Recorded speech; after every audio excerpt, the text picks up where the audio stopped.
If you voted for King George previously, please do not be fooled a third time by the same lies, tricks, and manipulation. Our great nation cannot take 4 more years of short-sighted, single-issue, poor-choice politics.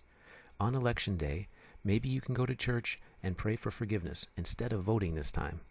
If you do not like the alternative candidate, then write in a religious or moral figure that you would like to run our country. Don't let them play you for a fool 3 times in a row. Your bad choices are hurting all of us and the world. If you are curious, I have never taken the money offered to residents of Alaska, because I know it is a bribe from big oil.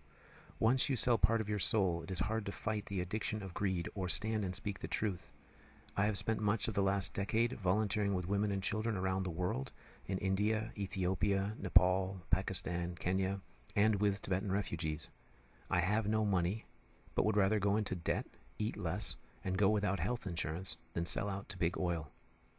Around the world, I represented the great nation of America with love, kindness, and hope, not hate, violence, and fear.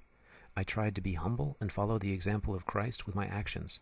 Our country is leading the world to hell by selecting leaders like King George. The rest of the world can see what we are doing and why. We are only deceiving ourselves while we lose the respect of the world, who thinks we are acting as a selfish, wasteful, greedy, violent bully. Their newspapers and TV do not speak of collateral damage, but instead constantly show children and women and old people killed because of our country.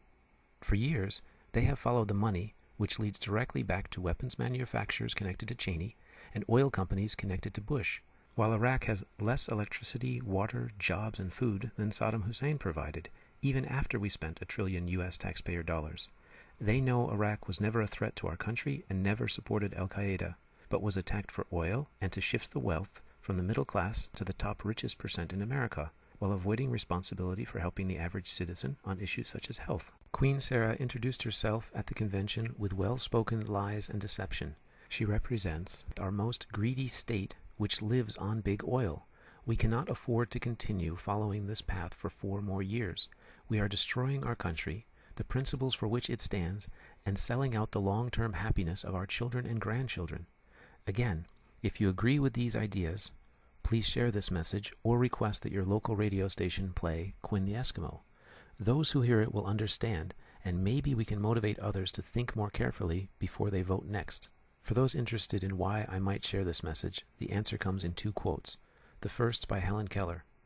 "I am only one, but still I am one. I cannot do everything, but still I can do something. I will not refuse to do the something I can do."